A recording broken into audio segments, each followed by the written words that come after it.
Ya. Bueno, listo. Bueno, ¿cómo están? Buenas tardes para todos. Mi nombre es Hugo Andrés Valencia, soy el presidente del grupo de interés de Medicina Interna de la Universidad de La Sabana y el día de hoy estamos acompañados de la doctora Claudia Mora, especialista en reumatología, jefe del Departamento de Medicina Interna de la Universidad de La Sabana y docente facilitadora de IMIBUS. Nos ha ayudado muchísimo y agradecemos mucho que nos acompañe hoy en esta charla. Buenas Em, noches, Hugo, gracias. El día de hoy tendremos esta charla acerca de las manifestaciones clínico-patológicas de vasculitis asociadas a ANCAS en el pulmón. AAV es sus siglas en inglés, por si las quieren buscar en PubMed y leer un poquito sobre este tema, es súper interesante. Y nada, el día de hoy les trataré de como enseñarles un poquito las manifestaciones que tiene, sobre todo en el pulmón, porque son enfermedades que afectan pues sistémicamente y el día de hoy nos enfocaremos un poco más en el pulmón, ya en charlas futuras ya daremos como más un poco de perspectiva. Entonces, bueno, hagan de cuenta que estamos viendo como un cubo Rubik, ¿no? Tiene como seis paredes. Entonces, el día de hoy vamos a ver como que las primeras dos paredes, o sea, es un tema tan extenso que pues hay que verlo desde diferentes perspectivas, que es lo que traté de decir con eso. Y bueno, antes de empezar, hay que hablar de cuál es nuestro rol con respecto a estas enfermedades o esta patología. Y nuestro rol es simplemente conocerla. Hay muchas personas que, que probablemente no saben mucho del tema, pero saben que existe. Digamos que el diagnóstico temprano o el reconocer tempranamente al paciente le va a mejorar muchísimo su calidad de vida porque estas son enfermedades que antes, hace mucho tiempo, 100 años desde que se conoce, porque la primera descripción de esta patología fue, bueno, este grupo de patologías fue por ejemplo, de Takayasu en Asia, en Japón, y bueno, y después el doctor Kussmaul y el doctor Meyer en 1905 por allá. Acuérdense que Kussmaul es el que hizo lo de la respiración de Kussmaul, el patrón de respiración, y también fue estudiante del doctor Virchow. No sé si ustedes se acuerdan de que Virchow fue el padre de la patología moderna. Entonces, nada, esos manes son unos duros y cogían todas las lesiones de los pacientes que les llegaban con púrpuras en miembros inferiores. Obviamente ya, digamos que les hacían las necropsias porque las vasculitis antes eran casi que un diagnóstico que se asociaba a sentencia de muerte, porque el tratamiento no era asociado a glucocorticoides o a fármacos inmunodepresores. Entonces, pues en esa época era muy difícil manejar una vasculitis y les llegaban era para estudios. Entonces, a partir de ahí se hicieron series de casos y se dieron cuenta que correspondían a patologías diferentes. Y, y bueno, ese es nuestro rol básicamente. El rol del paciente, pues imagínense, esto es una enfermedad que ellos sufren mucho. Ahorita no tanto por el tratamiento, pero sí, o sea, pueden tener una mejor sobrevida, pero la morbilidad que les genera tanto el tratamiento como la enfermedad es terrible. Entonces, pues nada, cuiden mucho a los pacientes que logren ver con esta patología. Y bueno, vamos tratando de realizar diagnósticos tempranos y tratamientos que desafortunadamente hoy en día las dosis y todos los regímenes no se están estableciendo como si tenemos de otras enfermedades. Ahorita estamos casi que a prueba y error, es básicamente. Entonces, Y ¿qué son? yo me atrevería, perdóname, Hugo, a agregar que sigue siendo una patología de alta mortalidad, no solo morbilidad, sino mortalidad, porque pues no son tan frecuentes, pero sí pueden llegar a ser muy agresivas y se piensa en otros diagnósticos mucho más prevalentes antes que en estas. Y está bien hacerlo, pues, pero obviamente eso va en detrimento del pronóstico del paciente porque el tratamiento se inicia de forma tardía. Entonces sigue siendo de todas formas bastante mortal. Entonces sí vale la pena que estemos muy atentos a tenerla en la perspectiva, a tenerlas en el radar para poder pensarlas tempranamente. Sí, sí, por lo menos ellos se benefician de un diagnóstico temprano y por allá hay una frase que siempre nos dicen en la escuela de medicina que es lo que uno no lee no lo diagnostica. Entonces, al menos saber que existe, no saberse, digamos, todos los esquemas de tratamiento, pero sí al menos diagnosticarlo y remitirlo temprano. Eh, es como la idea. Entonces, ¿de qué se trata? Es un grupo heterogéneo, es decir, muy diferente, con manifestaciones clínicas o presentaciones clínicas variables, pero digamos que todas las vasculitis tienen esa inflamación destructiva en las paredes de los vasos sanguíneos y pueden ser una enfermedad primaria o pueden ser resultado de una enfermedad secundaria. Entonces, básicamente, las vasculitis pueden afectar los tres tipos de vasos. Digamos que nosotros tenemos una clasificación que fue un consenso que se hizo en Chapel Hill en el 2012, que pues por eso se llama clasificación de Chapel Hill, porque se hizo en Estados Unidos. Pero ellos sugieren, aquí se los voy a mostrar a continuación, ellos sugieren que esas son las afecciones primarias de esas vasculitis, pero no hay que olvidarse nunca que así predominantemente ataquen a grandes vasos, a medianos vasos, a pequeños vasos, las vasculitis pueden atacar a cualquier tipo de vaso. O sea, independientemente de que entre a la clasificación de grandes vasos, la de grandes vasos también podría tener manifestaciones de medianos vasos o de pequeños vasos. Entonces, pues nada, aclarar eso es clave. Y bueno, y empecemos a hablar de la clasificación de Chapel Hill. La clasificación es el consenso que se hizo en el 2012 y se trató de cuadrar básicamente por sus manifestaciones principales y hallazgos histológicos a las vasculitis. Entonces, de vaso grande tenemos dos principales, que son granulomatosas y son la arteritis de Takayasu y la arteritis de células gigantes, que el día de hoy no las vamos a entrar a mucha discusión, y si quieren saber un poco de este tema está en nuestro canal de YouTube. De mediano vaso son la poliarteritis nodosa, que la descubrieron estos dos doctores, el doctor Kussmaul y el doctor Meyer. La enfermedad de Kawasaki, que se conoce en pediatría como el síndrome linfomucocutáneo, y la enfermedad de Buerger, que en realidad, si ustedes leen un poco sobre esa enfermedad, no se considera tanto una vasculitis, pero sí afecta predominantemente a estos vasos. También hablamos de estas en nuestro canal de YouTube y ahí se enterarán de por qué no se considera tanto una vasculitis y no está considerada en la clasificación de Chapel Hill, pero en los capítulos de los libros ustedes van a encontrar que hablan dentro de las vasculitis de mediano vaso, la enfermedad de Buerger.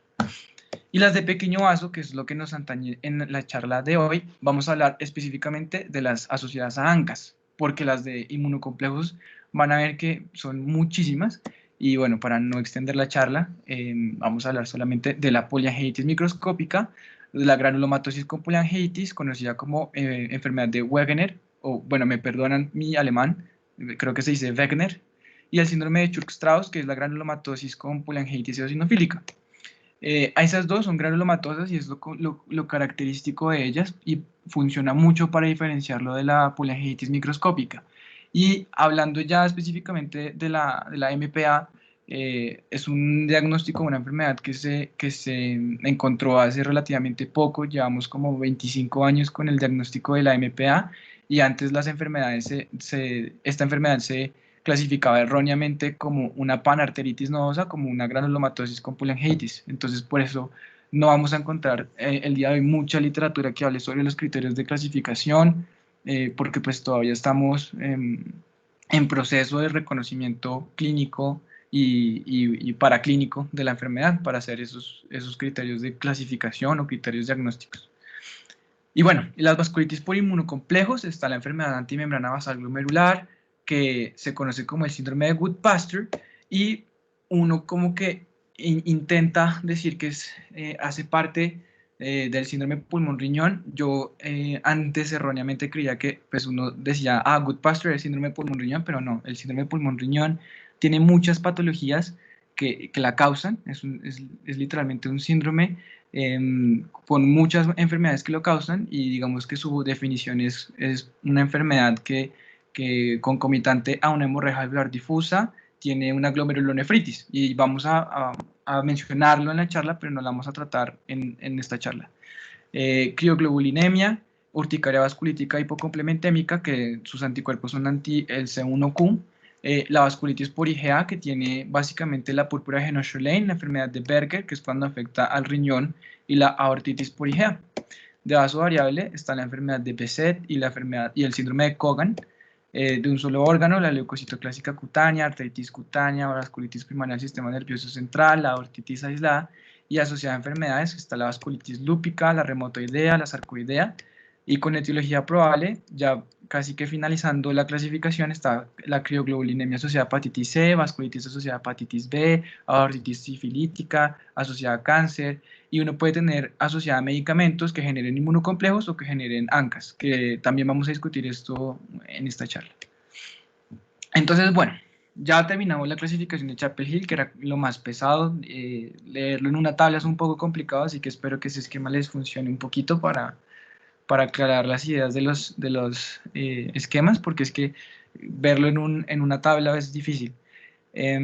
Y ahora vamos a hablar de los factores de riesgo para generar una vasculitis, en especial las vasculitis asociadas a ANCAS.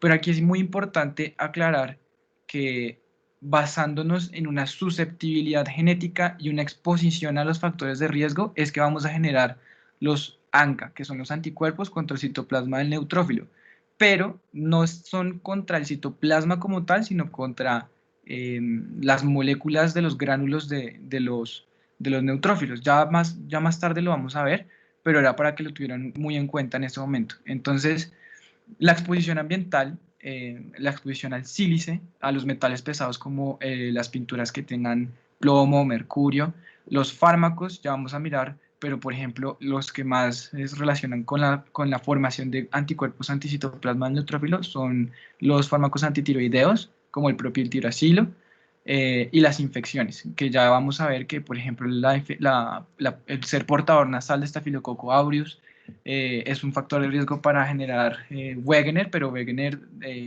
como reincidentes, que sea imposible de controlar. Y los genes, se ha visto que Wegener, los pacientes con Wegener tienen un alto riesgo de transmitirlo, o bueno, la genética en su árbol primario, digamos que se asocia también a otras enfermedades autoinmunes, como por ejemplo artritis reumatoide. Entonces, por ejemplo, si yo tengo Wegener y tengo un hijo, mi hijo se ha visto que se asocia a que tenga artritis reumatoide. Y esto también va con los haplotipos de la HLA. Entonces, la gente que tenga el haplotipo de Q tiene mayor riesgo para generar Wegener, y el haplotipo de P tiene también riesgo para poliangitis microscópica. Y hay otra cosa que les quiero contar, ya yo sé que esto es mucha carreta, pero por ejemplo, los genes de la serpina 1, la alteración de la serpina 1, no sé si, yo creo que lo han escuchado, que es, digamos, cuando se altera y nos genera la deficiencia de alfa-1 antitripsina. La serpina 1 o la alfa-1 antitripsina nos ayuda a regular las concentraciones de la proteinasa 3, que es el principal objetivo de los ANCAs en Wegener. Y también la ceruloplasmina a veces se altera, y es lo que nos regula la mieloperoxidasa, que es el principal como target de la polangitis microscópica. Y bueno, y otros genes que se alteran como el PTPN22, que son los receptores, los inhibidores del receptor del linfocito T y del linfocito B. ¿Hasta ahí vamos bien o hay alguna pregunta? Mucho que digerir. Pero bueno, yo no veo las manitos, pero pueden interrumpir, pueden comentar, pueden decir lo que quieran. Y aquí esto básicamente es para recordar las células endoteliales que tienen diferentes funciones y se pueden activar. Entonces, digamos que la activación, esto es importante para conocer la fisiopatología de las vasculitis, porque los vasos están llenos de células endoteliales. Ustedes saben que ellas hacen el revestimiento de la lámina elástica interna y empiezan en la túnica íntima. Entonces ellas se pueden activar, y entonces se activan como de forma directa e indirecta, reconociendo patrones asociados a daño o a patógenos, y también por los inmunocomplejos o el complemento. Y esto hace que se degranule, y ellas tienen unos gránulos que contienen los cuerpos de Weibel-Palade, que activan a los leucocitos básicamente y aumentan el rolling, que ya lo vamos a ver. Entonces, este es nuestro amigo el neutrófilo. Esto simplemente para recordarles que el neutrófilo tiene unos gránulos primarios, unos gránulos secundarios y unos gránulos terciarios, cada uno conteniendo diferentes tipos de enzimas. Acuérdense que los neutrófilos, cuando se granulan, generan especies reactivas de oxígeno y enzimas que destruyen el tejido para para destruir las noxias externas como bacterias, virus o hongos. Entonces, todas estas moléculas que tiene el neutrófilo son posibles, son antígenos, ¿sí? Mejor dicho, todo lo que ustedes tengan en el cuerpo, cualquier proteína, cualquier molécula, es un antígeno. Pero hay una división de los antígenos. Hay antígenos propios y antígenos externos. Y reconocer cuál es lo propio y cuál es lo no propio, lo externo, se llama tolerancia. En un paciente con una enfermedad autoinmune se pierde la tolerancia y es ahí cuando, en este caso, que estamos hablando de los ANCAs, se generan esos anticuerpos y, bueno, entonces esos anticuerpos con la pérdida de la tolerancia sumado pues a la susceptibilidad genética y a la exposición a los factores de riesgo es que se forman los anticuerpos contra el citoplasma del neutrófilo, particularmente contra la mieloperoxidasa y la proteinasa 3. Eso es lo que va a pasar acá y eso es importante tenerlo muy en cuenta para entender esto que vamos a hablar a continuación. Sin embargo, también el neutrófilo o los gránulos del neutrófilo contienen muchas enzimas diferentes, pero las únicas dos que tienen evidencia de que generan manifestaciones clínicas son esas dos, la mieloperoxidasa y la proteinasa 3, porque ustedes también van a encontrar que hay ANCAs contra la lactoferrina, contra la elastasa, contra diferentes cosas más, pero no se asocia a manifestaciones clínicas o eh, a una patología autoinmune. Pero bien, entonces reconociendo esto, esta gráfica es muy bonita porque nos habla acerca de cómo es que se mueven los neutrófilos y en particular, bueno, los leucocitos en los vasos sanguíneos. Entonces ellos pueden rodar, entonces ese es el rolling, ellos literalmente pueden rodar aumentando o cogiendo, digamos, con sus moléculas de adhesión porque las células endoteliales hagan de cuenta que son como, hagan de cuenta que el neutrófilo es un carro y que el camino, la carretera son las células endoteliales, pero hagan de cuenta que estamos de noche, ¿sí? Entonces, cuando estamos de noche y encontramos un patógeno, las células endoteliales prenden las luces y esas son las moléculas de adhesión y entonces ellas ponen las quimiosinas. Entonces, como por ejemplo el interferón se produce en una célula que reconoció algún virus o alguna bacteria y ellas inmediatamente sacan el interferón o digamos otras citoquinas y llaman a los neutrófilos y ellos van y se mueven, así, hacen el rolling o el crawling, que es literalmente como que pasan de una célula endotelial hacia arriba, hacia otra célula endotelial. Y entonces ellos hacen la diapedesis o la transmigración de dos diferentes formas, una que es paracelular, que llegan y separan entre las células endoteliales las moléculas de adhesión celular, como las integrinas, y los desmosomas, y entonces ellos pasan directamente por esas células al tejido conectivo, o pueden hacer otra que es la transcelular, que es como que ellos se enrollan como en un croissant, así, haciendo esa forma del croissant y lo escupe la célula endotelial, luego como que la enrolla y se voltea y la escupe. Y bueno, esas son como las dos formas en las que los neutrófilos por los vasos sanguíneos se mueven. Y aquí tenemos una imagen, una foto que es muy bonita y es una foto que me parece a mí que es tremenda. La ciencia detrás de esta foto es muy chévere porque estamos viendo un ratoncito con neutrófilos marcados, con radiomarcadores y digamos que es una foto en tiempo real de un vaso sanguíneo. Entonces ahí se ven los neutrófilos cómo se están moviendo y se están extravasando. Súper chévere. Entonces ahí para que tengamos en cuenta esto. Ahora, esta es la parte que es como complicada. Entonces ya sabemos más o menos cómo se forman los ANCAs. ¿O hay alguna duda con respecto a la formación de los ANCAs? No sé. Si la Bueno, yo tienen, quería Ah, decir bueno, algo ahí. sí. Bueno, antes cuando has hablado pues, de las etiologías y nombraste medicamentos y todo, recordar que la cocaína es uno de las drogas ilícitas que puede cursar con un síndrome de pulmón-riñón también, ¿sí? Y como además las personas que consumen pueden tener también perforaciones septales, pues puede confundirse fácilmente inicialmente con un Goodpaster, con un Wegener, perdón, ¿sí? Entonces, digamos que tenerlo también igual en el radar, que puede ser una causa de síndrome de pulmón-riñón. Rara, pero pues hay varias varios casos reportados.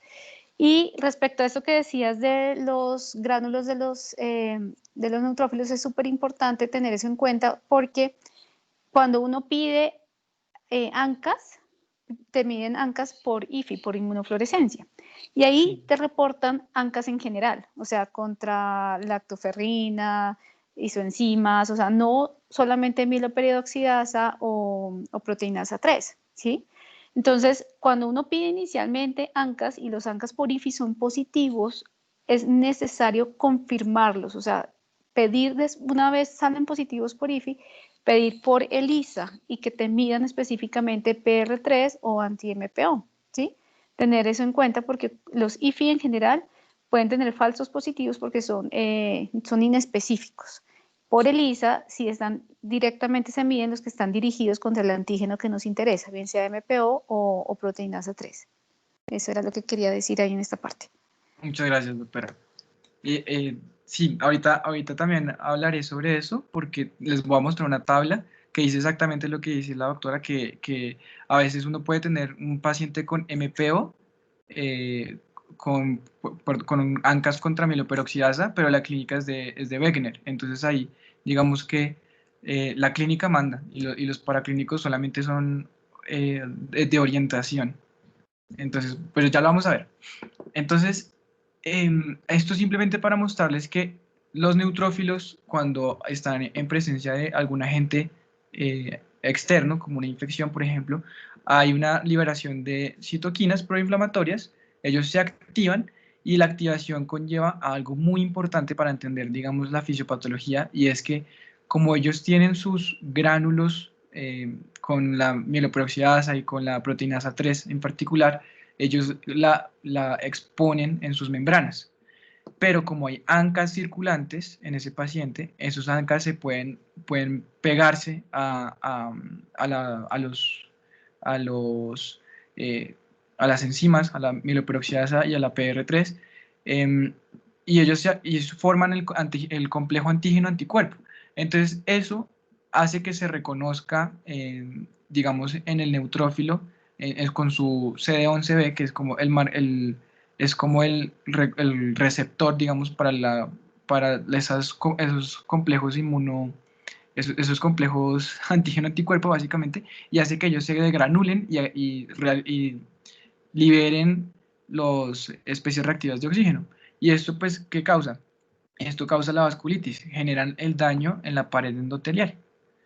Y aquí en la imagen de la derecha les quiero mostrar algo que me parece muy importante porque es a lo que yo más le tengo fe en el tratamiento, y es, digamos, a coger el complemento y desactivarlo. Entonces, hablar de complemento es muy difícil porque uno no se acuerda de toda esa cascada de proteínas porque son 9 proteínas, por eso se llama C1 y hasta C9. Son 9 proteínas que se activan como en un orden cronológico, excepto por C4, pero bueno, no vamos a hablar del complemento porque tocaría explicarlo con imágenes para que fuera más fácil, pero aquí básicamente les quiero mostrar que la vía alternativa del complemento, que es la que se activa particularmente en este caso, libera el C5. El C5 activa, digamos, con su molécula grande, que es la C5A, y la molécula pequeña C5B. La molécula grande C5A activa a los neutrófilos, y esta activación hace lo mismo que les digo, promueve la liberación de la PR3 y la MPO para que los ANCAS la cojan, se enganchen a eso y activen a más neutrófilos porque pues ellos tienen sus receptores que son los CD11B que cogen, que cogen la inmunoglobulina G, que son los ANCA usualmente, pueden ser IgM, IgG o IgA, pero usualmente son IgG, y, y se degranulan y entonces generan ese daño en la pared endotelial. Entonces, ¿vamos bien o vamos así? ¿Todo bien? Si hay alguna duda, me cuentan. Pero bueno, entonces lo que yo les decía era que yo le tengo más fe a esto en cuanto al tratamiento porque hay una molécula que se llama el avocapan, que el avocapan lo que va a hacer es coger el C5A y se pega, y entonces inhibe el priming, que es la activación de los neutrófilos. Ahorita esa molécula se llama CCX168, si la quieren buscar en Clinical Trials. Ahorita hay estudios que se están haciendo, el CLEAR, el CLASSIC y el ADVOCATE, para que si les gusta el tema, lo busquen. Pero bueno, ahora en particular, hablando de Wegener, en cuanto a la fisiopatología, es una inflamación granulomatosa. No necesariamente los granulomas se dan en los vasos, sino que también se pueden dar en el tejido conectivo circulante. Entonces miren que, por ejemplo, acá está la infección por el estafilococo aureus, que hace que haya una activación de los linfocitos TH1 y TH17, y los TH17 pues ayudan o promueven a realizar los granulomas. Pero entonces, digamos que el solo hecho de tener proteinasa 3 es necesario para la vasculitis, pero no es suficiente para generar los granulomas. Por lo tanto, uno puede tener un paciente que no necesariamente tenga granulomas, pero sí tenga los PR3 y tenga ya la vasculitis por culpa de los ANCA circulantes. Entonces, eso era como que lo importante o lo más importante de la fisiopatología. Recuerden que si tienen alguna duda, pueden hacerla, no pasa nada. Y ahora sí, para hablar acerca de las manifestaciones clínicas de la vasculitis, las podemos dividir en 3 grandes grupos: vasos grandes, vasos medianos y vasos pequeños. Entonces, cada una de ellas va a tener diferentes manifestaciones dependiendo del vaso que afecte. En vasos grandes tenemos claudicación de extremidades, ausencia de pulso, soplos vasculares, diferencia de presión arterial entre las extremidades, y aneurismas que pueden estar presentes en estas patologías. Entonces, si recuerdan la clasificación, predominantemente en Takayasu y células gigantes. De vasos medianos, nódulos cutáneos, úlceras, lívido reticular, gangrena digital y mono o polineuritis, que también van a estar presentes en estas enfermedades asociadas a ANCAS. Y vasos pequeños tenemos la púrpura palpable, la urticaria, la glomerulonefritis, hemorragia alveolar, escleritis y episcleritis y uveitis. Y todas estas van a tener estos síntomas generales, que son la fiebre, la pérdida de peso, artritis y malestar general, que se dan por culpa de un estado proinflamatorio en el cuerpo. Pero bueno, entonces ahora sí, ¿cómo vamos a empezar? Sobre todo hablando de las vasculitis en ANCAS, porque es que el enfoque de esta charla se podría hacer en estas 3 partes, pero hablando específicamente de pulmón, entonces lo que les voy a traer en esta charla es hemorragia alveolar difusa y enfermedad sistémica. El síndrome pulmón-riñón lo vamos a mencionar, pero vale la pena hacer una charla de eso porque digamos que es una patología que es muy extensa, y hablarla también sería chévere, digamos, en el mes de cuidado crítico. Pero bueno. Entonces, bueno, causas de hemorragia alveolar difusa. Están, digamos que, divididas entre 2 grandes etiologías, mecanismos, que son con capilaritis y sin capilaritis. Entonces, las etiologías que están de la mano con la capilaritis son las vasculitis primarias, las vasculitis secundarias y las vasculitis por drogas. Y sin capilaritis tenemos enfermedades del tejido conectivo, como la enfermedad antimembrana basal glomerular, que ustedes se preguntarán que yo les había dicho que no era una vasculitis, pero también es una enfermedad del tejido conectivo, porque los anticuerpos del Good Pasture son contra el colágeno tipo 4, en particular el dominio no colagenoso alfa 3 del colágeno tipo 4. En el lupus eritematoso sistémico también puede haber una especie de hemorragia alveolar difusa, por culpa de altas concentraciones de complemento circulante. Hemosiderosis pulmonar idiopática, estenosis mitral, que también es una de las más frecuentes de causas de hemoptisis y coagulopatías. Infecciones como la endocarditis, el VIH, infecciones oportunistas, en particular el aspergilosis, y neoplasias. Entonces aquí están todas las neoplasias, pero bueno, entonces dividámosla mejor en causas inmunomediadas y no inmunomediadas, para entenderlo un poco mejor. Vasculitis sistémicas, que son las que vamos a hablar, las predominantes son las asociadas a ANCAS, pero también hay otras, como por ejemplo la de IgA, la crioglobulinémica y la enfermedad de Behçet, las enfermedades de tejido conectivo, y otras como por ejemplo el rechazo al trasplante pulmonar o el rechazo también a las células madre. Y lo inmunomediadas, que digamos que esto es muy importante conocerlo para descartar las vasculitis, porque es que uno no se va a una pradera en Colombia y escucha galope y uno piensa que son caballos, pero hay gente que prefiere pensar en cebras, como yo, que me gustan las cosas raras. Entonces piensen primero en lo más frecuente antes que las cosas raras. Y bueno, ahora sí hablemos de la hemorragia alveolar difusa. Digamos que la hemorragia alveolar difusa puede tener un curso clínico desde leve hasta severo. Y digamos que su primera manifestación podría ser la hemoptisis. Hasta una tercera parte de los pacientes pueden no cursar con hemoptisis. Entonces, eso hay que tenerlo muy en cuenta. Y la hemoptisis se puede dividir en dos, en una hemoptisis masiva y una hemoptisis no masiva. Y la hemoptisis masiva es aquella que tiene una pérdida de más de 100 mililitros en una hora de sangre o más de 500 mililitros en 24 horas. Entonces, eso hay que tenerlo muy en cuenta. También en la hemorragia alveolar difusa vemos anemia ferropénica, entonces pacientes que se anemizan por culpa de ese sangrado alveolar que tienen. Pueden haber infiltrados alveolares, usualmente son bilaterales en la radiografía de tórax. En el TAC vemos un patrón en vidrio esmelirado y en los gases arteriales podemos ver una hipoxemia severa que puede llegar hasta ser fatal y generar o cursar con una falla ventilatoria.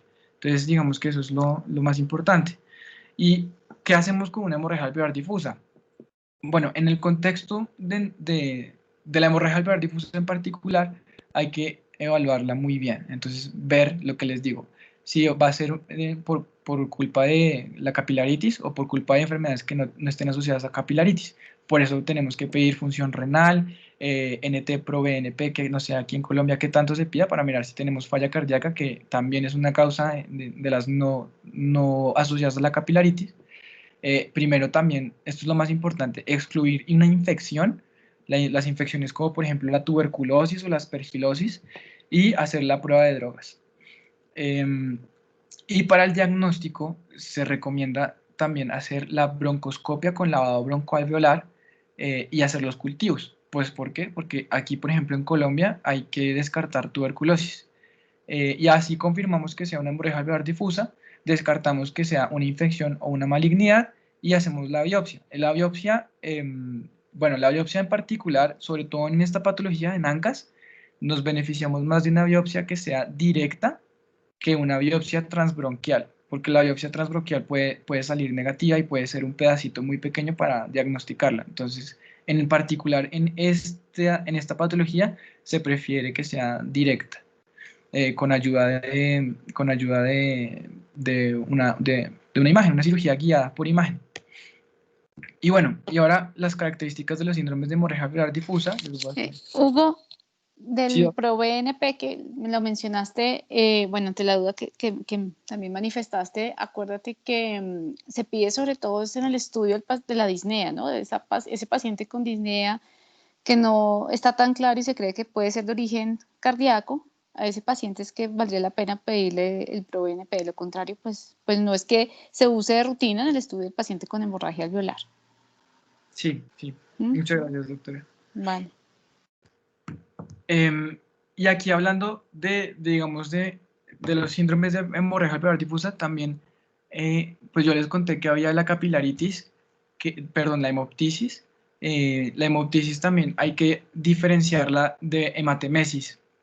Digamos que en un paciente que esté escupiendo sangre o tosiendo sangre, uno puede tener la duda de si se trata de un sangrado de vías respiratorias superiores, que sería en el caso de la hemoptisis, o un sangrado de origen gastrointestinal, que sería el caso de la hematemesis.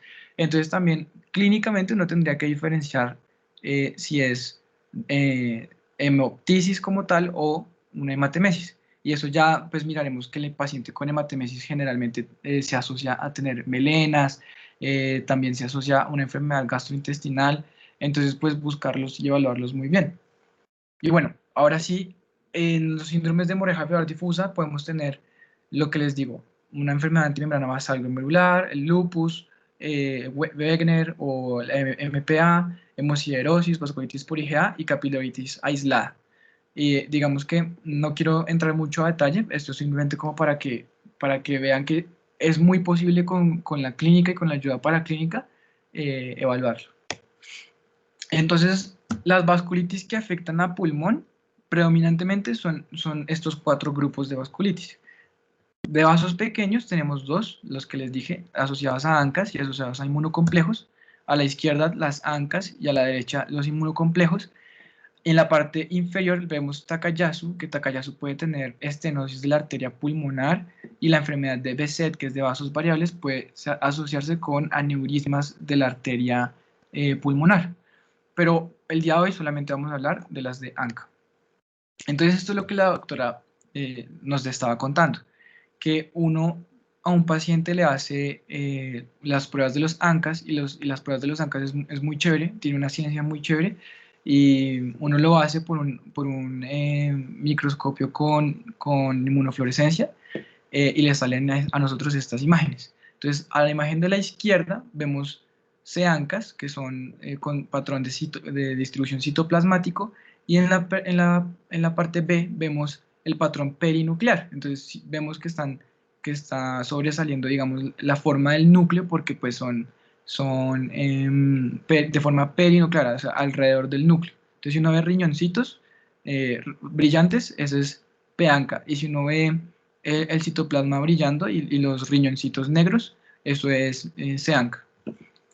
Y bueno, lo que les decía la doctora, que para confirmar, porque puede ser que yo tenga un C-ANCA, ¿sí? que predominantemente son PR3, para confirmar que sea contra proteínas A3, yo no me puedo quedar tranquilo solamente con una inmunofluorescencia indirecta, sino que yo le pido una ELISA, porque vean que el Wegener también puede tener patrón perinuclear por MPO, entonces ahí también uno tiene que estar 100% seguro con eso. Y de todas formas, lo que les digo, la clínica es lo que manda. Y bueno, ahora hablando acerca de las manifestaciones clínicas y el compromiso, este fue un estudio, estas tablas del libro de la Kelly, esto es un estudio, es que aquí es muy difícil hablar de estudios grandes, porque lo que les digo, son pacientes que usualmente pues son muy poquitos. Entonces lo que nosotros tenemos y con lo que nosotros trabajamos es con cohortes de pacientes, y entre más grande sea la cohorte, pues mejor para hacer estimados o aproximaciones, pero como tal, así como que los datos que sean 100% verídicos, como los datos, no sé, por ejemplo, de falla cardíaca, hipertensión arterial, que son enfermedades altamente incidentes y prevalentes, pues no los vamos a tener, y por ende, pues tenemos que extrapolar las pequeñas cohortes de pacientes que creo que no han superado más de 1000 pacientes en un estudio. Pues nos toca hacerlo así, extrapolando los datos. Entonces, pero clínicamente lo que se ha visto es que en Wegener lo que más se afecta es vía respiratoria superior. En la poliangitis microscópica, los riñones es lo que más se afecta, y en el Churg-Strauss o en la granulomatosis eosinofílica se van a afectar el sistema nervioso periférico, que es lo que más se afecta en esta patología, y el sistema respiratorio superior. Entonces, estos son pacientes con asma, con rinitis alérgica, con antecedentes de atopia. Y bueno, eso ya lo vamos a discutir. Eso es lo mismo, la misma tabla que les decía. Sensibilidad de los ANCAS con respecto a cada una. Pueden ser PR3 o MPO, para recordarlo. Y ya, ahora sí. Vamos a hablar de Wegener primero. Entonces, la incidencia, los estudios que se han hecho han predominado en 2 poblaciones, la población europea y la población asiática. Sin embargo, pues en esta charla vamos a hablar más que todo sobre los datos de la población europea, que varían entre una incidencia de 4.9 a 11 personas por millón de habitantes. Usualmente son pacientes de la cuarta a sexta década de la vida, y lo que les digo, es más común en Europa, pero también en Asia. Y estos 2 pacientes en Europa y en Asia son diferentes, las manifestaciones varían, pero ya lo vamos a ver más adelante. Entonces, afecta más a pulmones, el 90% de las manifestaciones de esta enfermedad será en pulmones, y van a ser pacientes que ustedes vean con sinusitis, pero una sinusitis mucopurulenta, con el moco con sangre, pueden tener neumonías a repetición y pueden tener glomerulonefritis. Y los hallazgos, pues bueno, vamos a ver ANCAs en patrón C-ANCA, con proteinasa 3 confirmado por ELISA, cavitaciones en un 25 a 50% de los casos, y esto es importante porque uno aquí en Colombia le llega un paciente con una cavitación y uno piensa en tuberculosis, uno no piensa en una Wegener. Y pueden también cursar con el factor reumatoide positivo. La afección renal de estos pacientes es alrededor del 80%, y lo que les decía, que la población asiática es muy diferente a la población europea, y ellos sufren o tienden a sufrir en su presentación menos afección renal. Pueden también tener artralgias y los describen como unas artralgias migratorias, que son, y son simétricas y migratorias, y son poliartralgias. Y la afección ocular también puede cursar ellos con escleritis, epiescleritis, que ocurre en el 50-60%.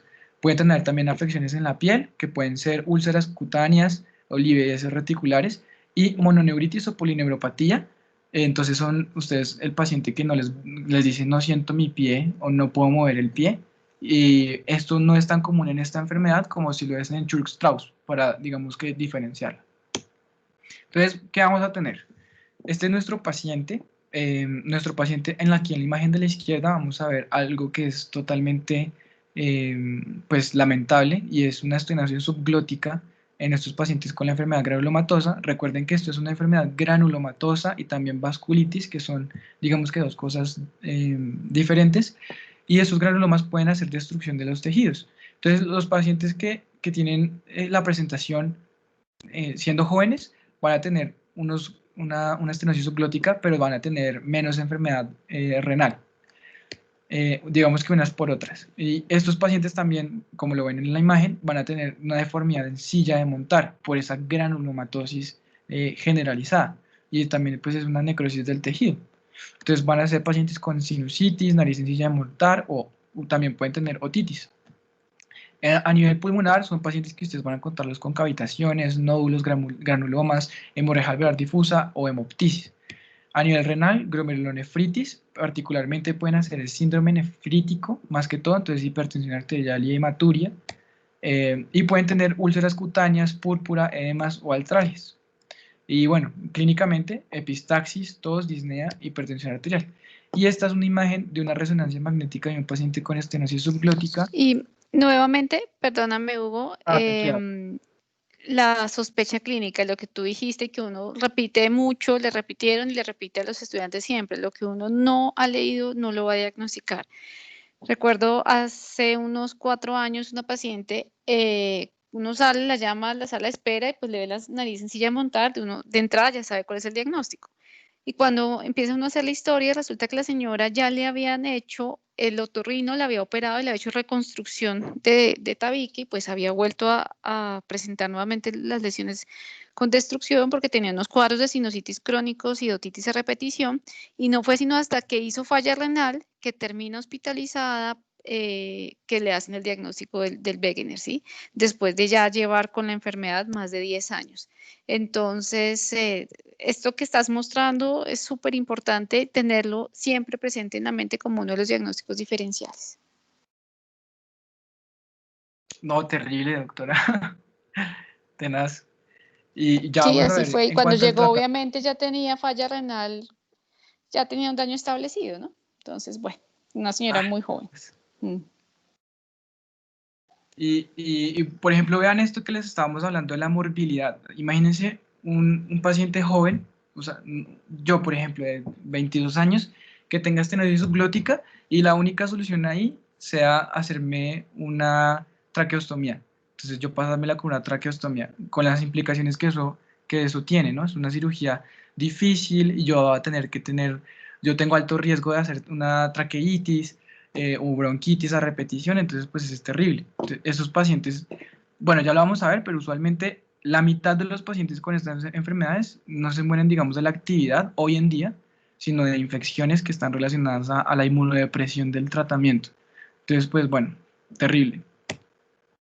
Y estos son los criterios de clasificación. En realidad, pues esto es como, tienen una alta sensibilidad y una alta especificidad. Sin embargo, Hoy en día entiendo que el American College of Rheumatology y la EULAR, que es el European League Against Rheumatism, están trabajando en hacer en hacer un estudio para que generen unos criterios un poco más específicos y sensibles para detectar esos pacientes tempranamente, porque lo que les digo, se benefician de un tratamiento temprano para evitar las complicaciones que nos dijo la doctora, y son pacientes que uno se demora en el diagnóstico, entonces pues es terrible. Y bueno, en la siguiente diapositiva les voy a mostrar unas imágenes de una necropsia. Entonces, si tienen a alguien al lado como que sea sensible a esas imágenes, pues escondan el celu o muévanlo o díganle que no vea esta parte. Pero bueno, entonces ya voy a pasar la imagen. Entonces, miren, este es un paciente con Wegener. Este es un pulmón a la izquierda normalito. No tiene, es un paciente que se murió en normal, no fumaba, no nada. Y en la imagen de la derecha, ahora sí vemos un paciente con las cavitaciones, con la hemorragia pulmonar, con el compromiso ya del tejido, pues que usualmente se asocia también a cicatrizaciones del tejido. Y bueno, pues imagínense la calidad de vida de un paciente con esta enfermedad. Pues es terrible. Y en una biopsia, entonces miren lo que les decía, la capilaritis. La capilaritis en la imagen superior izquierda, ustedes están viendo el infiltrado de los neutrófilos dentro de los tabiques, y digamos que esta es una biopsia de un paciente pues, que se murió, pero, o no sabemos si se murió, pero es una enfermedad temprana. Digamos que ya después, miren en la imagen de la derecha, en esta imagen, ya no se sabe ni siquiera qué tejido es, se perdió la arquitectura del tejido, y pues es terrible. Esto ya es zona de hemorragia, y esto es la biopsia de una arteria pulmonar. Vemos que hay un infiltrado en la túnica íntima, lleno de neutrófilos predominantemente, y granulomas. Por allá encontrarán células gigantes. Entonces, pues es terrible. Y estos son los tabiques alveolares, que están totalmente colapsados, llenos de eritrocitos y de neutrófilos, y también pueden tener macrófagos con hemosiderina, que son los hemosiderófagos. Para ustedes diagnosticar hemorragia alveolar difusa, tienen que en una biopsia o en un lavado broncoalveolar encontrar al menos 20% de hemosiderófagos. Eso es eso es clínica. Entonces, ¿qué tenemos? Vasculitis con necrosis e inflamación, granulomas mal formados y hemorragia. Esto es muy importante, lo de los granulomas mal formados, porque en enfermedades granulomatosas sistémicas, como por ejemplo la sarcoidosis, este es un diagnóstico diferencial de sarcoidosis, que vamos a encontrar granulomas bien formados o bien delimitados, y acá no. Y bueno, ahora en radiografía, ¿qué vamos a ver? O en el TAC. Para Wegener vamos a encontrar nódulos, cavitaciones y lesiones endobronquiales, y esto es algo muy importante porque usualmente digamos que esos nódulos van a ser peribronquiales y pueden ser con espicas. Entonces son nódulos espiculados, y pues el diagnóstico diferencial de eso es un tumor, una neoplasia maligna. Entonces eso es importante. Por eso también digamos que se beneficia mucho de la biopsia. La poliangitis microscópica es más o hace más compromiso intersticial, entonces son pacientes con una neumopatía intersticial y fibrosis. No tiene granulomas, eso es más importante. Y la Churg-Strauss, pues son pacientes con asma, con infiltrados pulmonares, efusión pleural de predominio eosinofílico. Entonces hay que hacerles también, digamos, a un derrame pleural, el citoquímico, y pues si uno encuentra eosinófilos, pues vea, tengan en cuenta eso. Entonces aquí, ¿qué tenemos? Hagan de cuenta que están en la clínica de la universidad y les llegó una radiografía de una paciente aquí en Colombia de 39 años con hemoptisis, y ustedes ven esta cavitación. Yo creo que lo primero que ustedes piensan es en tuberculosis. Entonces, pues, o sea, con esta imagen uno dice, no, pues una tuberculosis. Y eso es lo que usualmente pasa, como que desde que le llega a uno el paciente hasta que uno ya la diagnostica con Wegener, pues han pasado mucho antes de que nosotros podamos tratarla y tratar de que avance la enfermedad. Y eso es lo más difícil. Este es el TAC de esa misma paciente. Entonces, miren, unas cavitaciones tremendas digamos que las lesiones se ven con patrón en vidrio esmerilado. También vemos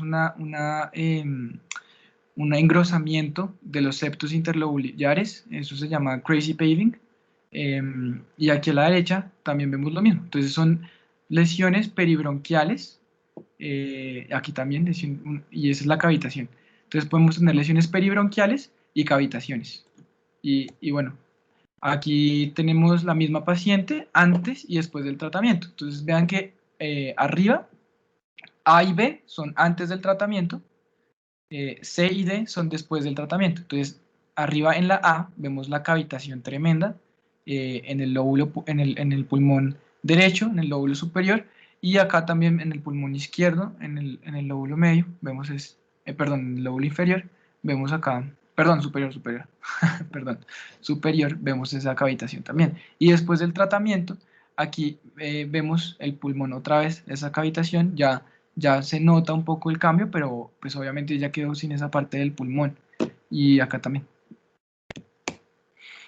Y esto es lo que les decía, que son lesiones peribronquiales o nódulos pulmonares que tienen espículas. Entonces, pues uno ve esto y dice, uy, o puede ser cáncer, o puede ser una metástasis, o puede ser, no sé. Y eso es lo más complicado. Este ya es una paciente con Wegener, con opacidades en vidrio esmerilado, y digamos que en el contexto de esta paciente, ella tenía una hemorragia alveolar difusa. Entonces miren cómo se puede ver esa ocupación alveolar, y se ven las imágenes así como unas imágenes en vidrio esmerilado, y esto es algo que afecta los dos pulmones. Aquí también otra que fue predominantemente en el pulmón izquierdo y fue terrible, pues básicamente está lleno de sangre y en un patrón en vidrio esmerilado. Y ya, eso básicamente fue lo de Wegener. Ahora vamos a hablar acerca de la poliangiitis microscópica. La poliangiitis microscópica también es usual en pacientes de la cuarta a la quinta década de la vida. Ocurre en Europa 0.5 a 11.6 casos por millón de habitantes.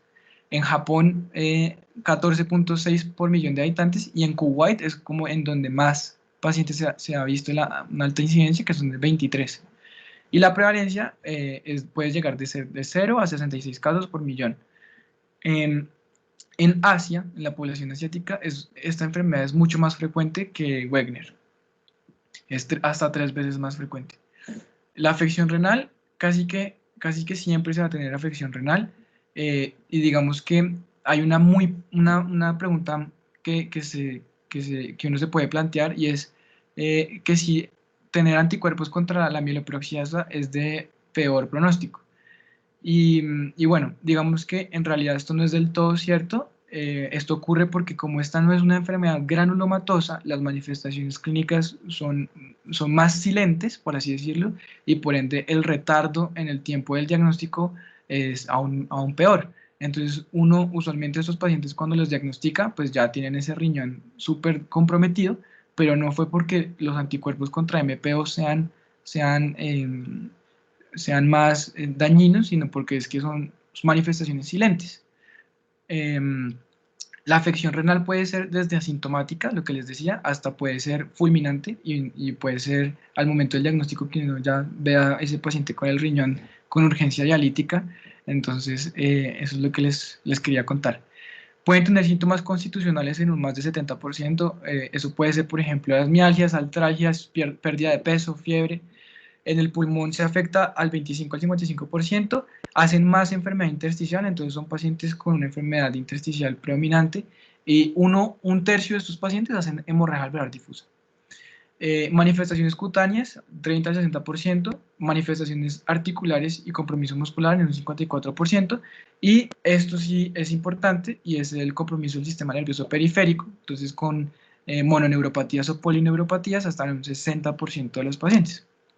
Entonces, básicamente, ¿qué tenemos? Pacientes con enfermedad intersticial, pueden ser pacientes con púrpura palpable, úlceras, neuropatías, líderes reticulares o necrosis distal, y afección renal con curso lento. Ahora, ¿por qué les digo que es importante, digamos, esto de las afecciones cutáneas? Resulta que hace 25 años se reconoció que existía esta enfermedad, pero antes Se pensaba que esto era un fenotipo de la panarteritis nodosa. La panarteritis nodosa, gracias a Dios, ya casi que ha desaparecido por completo por culpa de, o bueno, no, mentiras, gracias a las vacunas contra la hepatitis B. Es una enfermedad que se asocia mucho a la hepatitis B, a la hepatitis C y al VIH. Entonces, digamos que a medida que vacunemos a más personas, la incidencia en esa enfermedad va a bajar, y las manifestaciones de esa enfermedad son muy parecidas a esta. Pueden tener afección renal, una glomerulonefritis a curso lento, pero esa hace aneurismas de las arterias. Entonces uno va a encontrar un patrón arrosariado en la arteriografía, pero acá no vamos a encontrar eso, simplemente es afección ya de los vasos más pequeños. Entonces así uno la puede diferenciar. Y esta es una capilaritis. Pues yo les muestro esta imagen histológica y ustedes pues van a ver que no reconocen que esto es pulmón. Entonces vean, este se supone que es el intersticio, o estos son, digamos, que los tabiques alveolares, están llenos de sangre y están totalmente edematizados o con alto contenido de neutrófilos. Entonces pues así es más o menos que se manifiesta una biopsia. Y aquí ya vemos otra biopsia en un paciente ya con una neumonía organizada. La hemorragia es mucho más evidente, ya aquí se nota más los tabiques alveolares, se ve un poco más la organización de la arquitectura pulmonar, y vemos que es una afección bastante extensa, es muy duro. Entonces imagínense respirar con esta vaina, pues no se puede. Y esta es una biopsia glomerular, una tinción de Mason, que nos muestra cómo es la lesión glomerular de estos pacientes.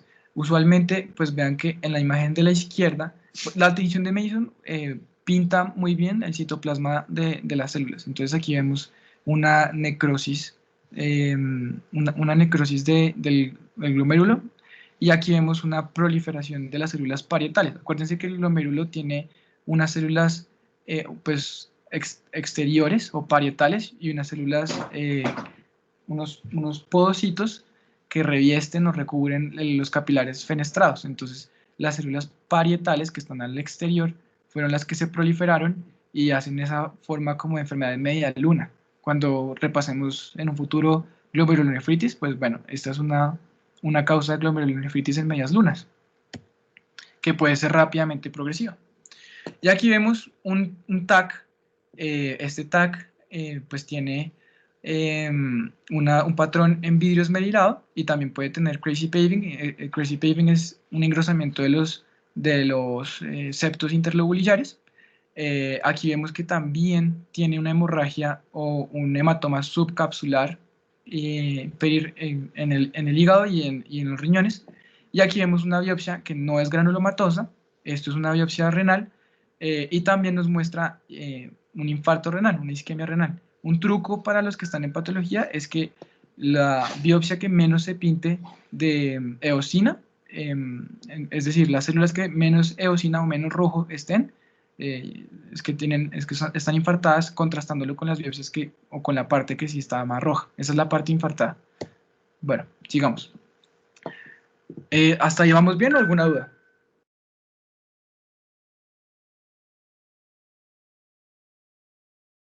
Creo que no hay dudas. Entonces, Churg-Strauss, cuarta, quinta década de vida, incidencia de 0 a 5 casos a 6.8 casos, es la más rara de las vasculitis con ANCA. No está claro si hay un predominio entre mujeres y hombres, pero lo que sí está claro es que, primero, hace muy poquitos ANCAs, la positividad de ANCAs es hasta el 60%, y predominantemente son anticuerpos contra la mieloperoxidasa, pero es muy raro que haga o que tengamos positividad de ANCAS. Y son pacientes con esta triada clásica, que es eosinofilia, asma o antecedentes de atopia, y granulomas con eosinófilos. Entonces, el asma o la atopia o la historia de atopia dicen que es un asma muy rebelde. Entonces, son pacientes que la severidad del asma o el asma ha sido muy difícil de controlar, con crisis asmáticas a repetición, que no responde a la terapia ni siquiera con moduladores del asma. Usualmente el asma se presenta primero y digamos que ya Después de 3 años del diagnóstico de asma, algunas manifestaciones de la vasculitis se presentan. Pueden tener mononeuropatías o polineuropatías hasta en un 70%, entonces son pacientes con asma y que no les mueven los pies o no sienten los pies. Entonces, pues ya ténganlo ahí en el radar, como dice la doctora Mora. Tienen afección cutánea hasta en un 70%, entonces puede tener úlceras, una púrpura palpable, afección pulmonar hasta un 60%, más que todo hacen derrames pleurales y ustedes en el citoquímico pues ven que hacen eosinofilia. Y algo muy importante es que estos pacientes, la mitad de estos pacientes se mueren por una cardiomiopatía. Ellos hacen una falla cardíaca por culpa de la infiltración granulomatosa eosinofílica en el corazón. Y esto es más frecuente en ANCAS negativos, en pacientes ANCAS negativos. Hacen también afección gastrointestinal, entonces imagínense un paciente con una pancreatitis eosinofílica, o también pueden hacer unas úlceras gastrointestinales, entonces pueden también tener hemorragia de vías digestivas altas o bajas, dependiendo, y realmente la afección renal es poca. Entonces, bueno, síntomas constitucionales: alergia, fiebre, falla cardíaca, asma, infiltrados pulmonares, pancreatitis, colecistitis. Bueno, otra cosa muy importante: obstrucción intestinal por los granulomas. Y bueno, úlceras cutáneas. Y digamos que esta enfermedad, el pronóstico es bueno, la verdad. A 5 años, el 90% de los pacientes es buen pronóstico. Pero se asocia, digamos, a una recurrencia del 25% cuando hay un aumento en la IgE y en la eosinofilia. Y cuando hablemos en algún futuro acerca de enfermedades que se asocian a aumento de eosinófilos y también a la IgE, veremos que las altas concentraciones de IgE son devastadoras, porque es que molecularmente la IgE o sea, los receptores para la IgE tienen una sensibilidad muy alta. Entonces, a unas bajas concentraciones de IgE, así sea lo más mínimo que se elevó, ellos se activan y generan esas manifestaciones tan destructivas. Entonces, bueno, esto es para decirles que tiene 3 fases: una fase prodrómica, y prodrómica significa que 3 años, lo que les contaba, 3 años antes de que se diagnostique, son pacientes con historia de asma o atopia, pueden tener elevación hasta el 10% del recuento de eosinófilos en sangre, y después hacen una fase vasculítica que usualmente es mortal cuando ya llegan a esta fase, que tienen una vasculitis necrotizante granulomatosa con infiltración de eosinófilos. Estos son los criterios de clasificación del American College of Rheumatology, para que los tengan muy en cuenta. Y aquí lo que les decía, entonces vean que son pacientes, aquí en la parte inferior vamos a ver esa efusión pleural o ese derrame pleural que vamos a ver. También tiene un engrosamiento de los septos interlobulillares, y básicamente pues es como lo hablan, o engrosamiento bronquial. Por ahí también se puede ver un engrosamiento bronquial. Pueden tener nódulos endobronquiales. Aquí vemos también una imagen de un TAC con el engrosamiento bronquial. Aquí también vemos los nódulos irregulares. Aquí es una radiografía con una cefalización del flujo. Entonces, y edema pulmonar intersticial. Aquí vemos el clásico patrón de crazy paving. Aquí sí se ve súper bien el engrosamiento de los septos interlobulillares, y aquí sí se ve súper bien el edema o la efusión pleural, perdón. La efusión pleural se ve bilateral. Entonces, pues, para que lo tengan muy en cuenta. Y esta es la biopsia. Esta es una biopsia de pulmón. Entonces, para los que no me crean, ahí están los eosinófilos. Está tremendo. Y este es un resumen básicamente de cómo las podemos diferenciar y las características más importantes.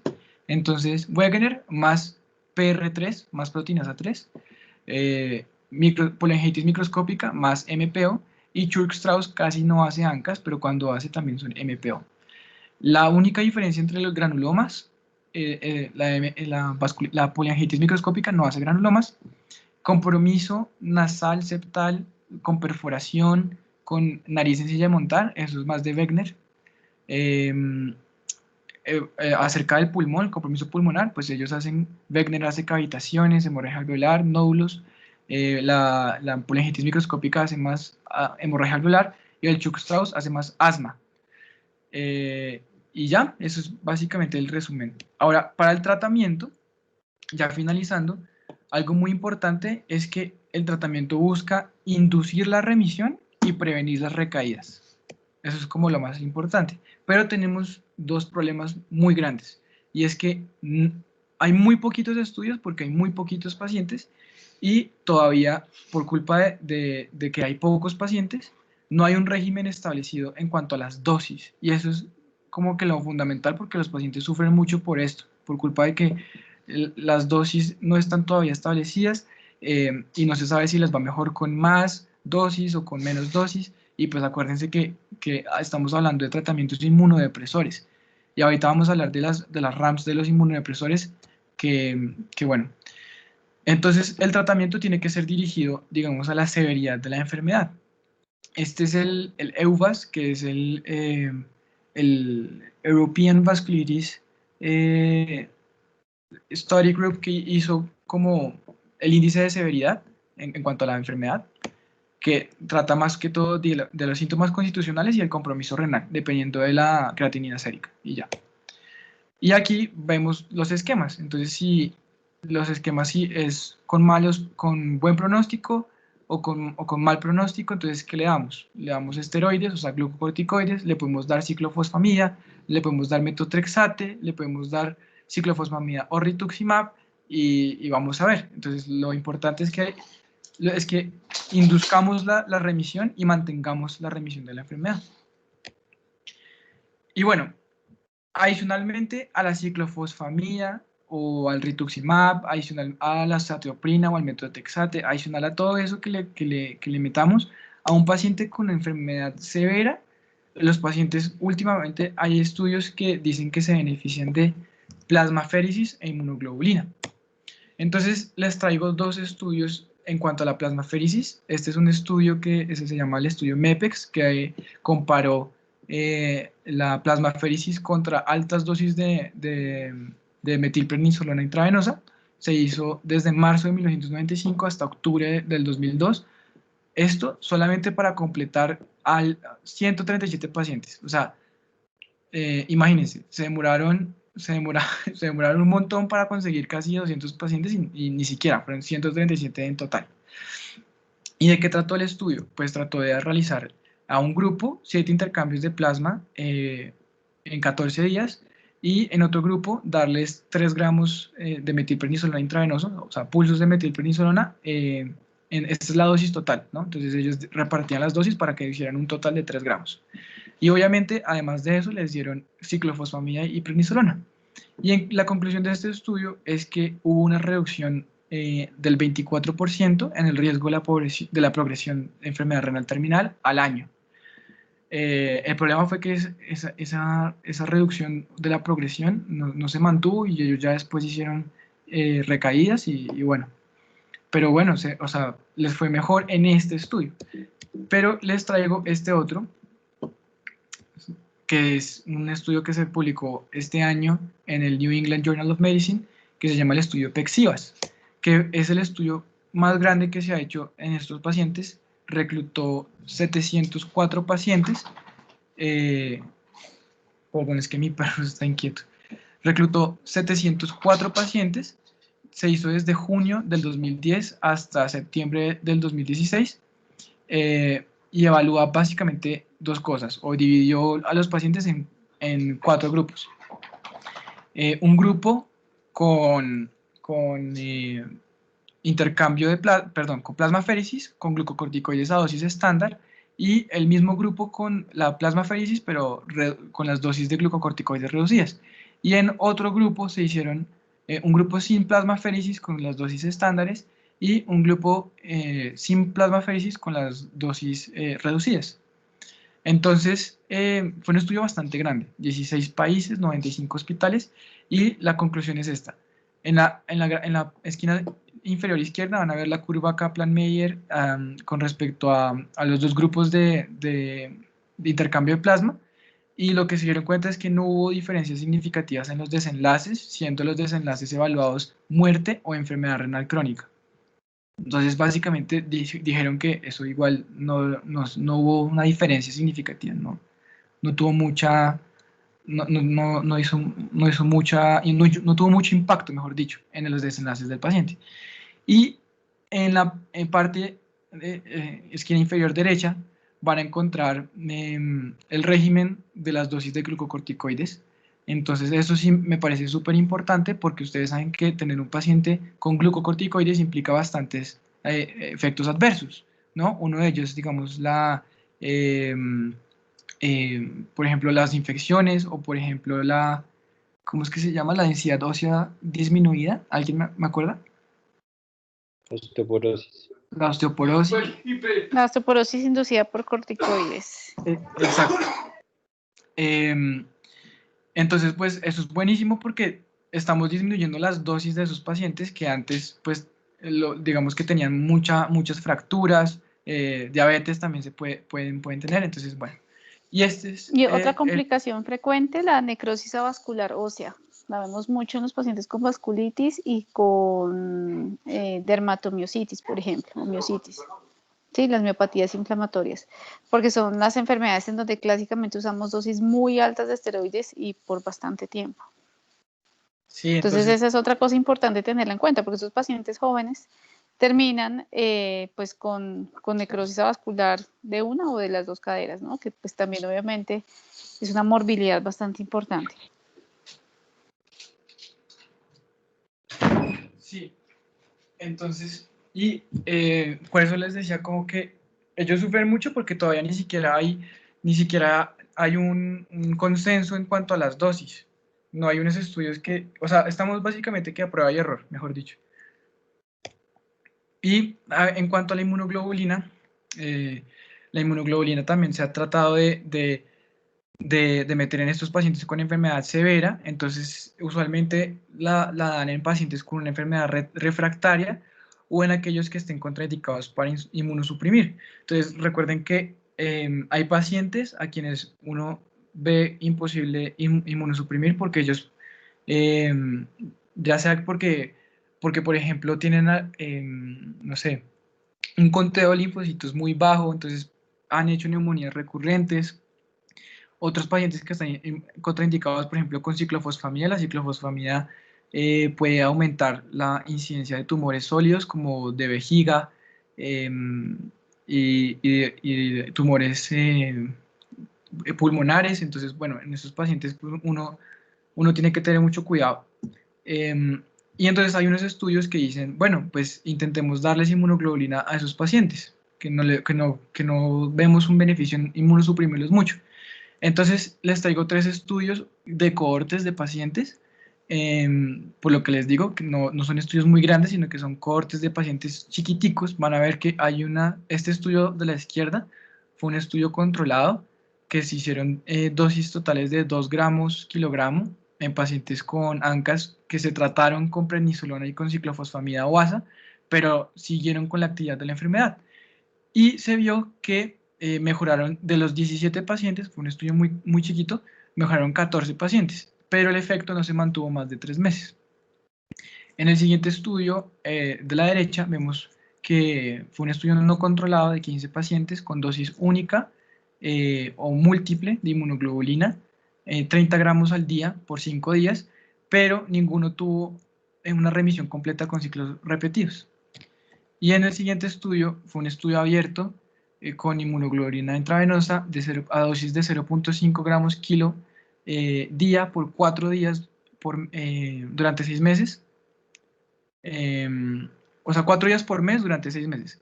Y a los 2 años, 8 consiguieron la remisión completa sin terapia adicional, 10 necesitaron corticoides y se reportó remisión de 13 de los 24 pacientes a los 9 meses. Pero entonces, el problema con estos estudios es que la variación de los resultados es porque todavía no hay unas dosis establecidas, entonces literalmente están casi que a prueba y error.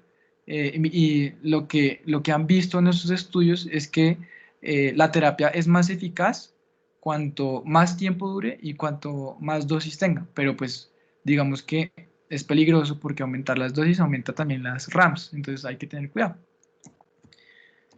Y bueno, para mencionar lo del síndrome pulmón-riñón, aquí les digo que es una enfermedad con múltiples causas. Perdóname Sí. un segundo para terminar, digamos, para que quede como claro los mensajes de tratamiento. Digamos que cuando uno tiene entonces una vasculitis asociada a ANCAS, la primera pregunta es, ¿qué situación tiene mi paciente? Entonces, si mi paciente tiene una situación que amenaza su vida, ejemplo, hemorragia alveolar, o una situación que compromete la viabilidad de un órgano, ejemplo, una glomerulonefritis rápidamente progresiva, ¿sí? Si tiene una de estas dos condiciones, nos vamos por la rama de pulsos de metilprednisolona más ciclofosfamida o rituximab, ¿sí? Si no tiene ninguna de esas condiciones, nos vamos por dosis medias de esteroides, 0.5 miligramos por kilo o 0.25 miligramos por kilo, digamos que dependerá de la situación, digamos, de la manifestación clínica, más metrotexato, por ejemplo, o sea, un medicamento modificador de la enfermedad.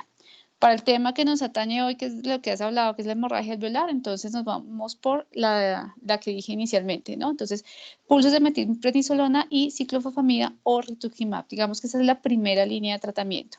¿Cuánta metilprednisolona? Como es una situación tan crítica en general, uno se va por 1 gramo diario de metilprednisolona por 3 días por lo menos, ¿sí? Y inmediatamente ciclofosfamida, digamos, la dosis está alrededor de entre 500 a 750 miligramos por metro cuadrado, que eso le da a uno más o menos entre 750 a 1 gramo en cada paciente, ¿listo?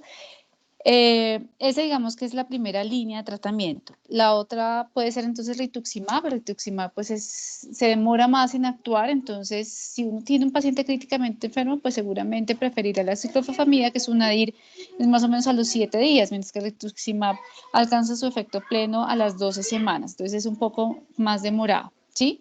Eso como para precisar.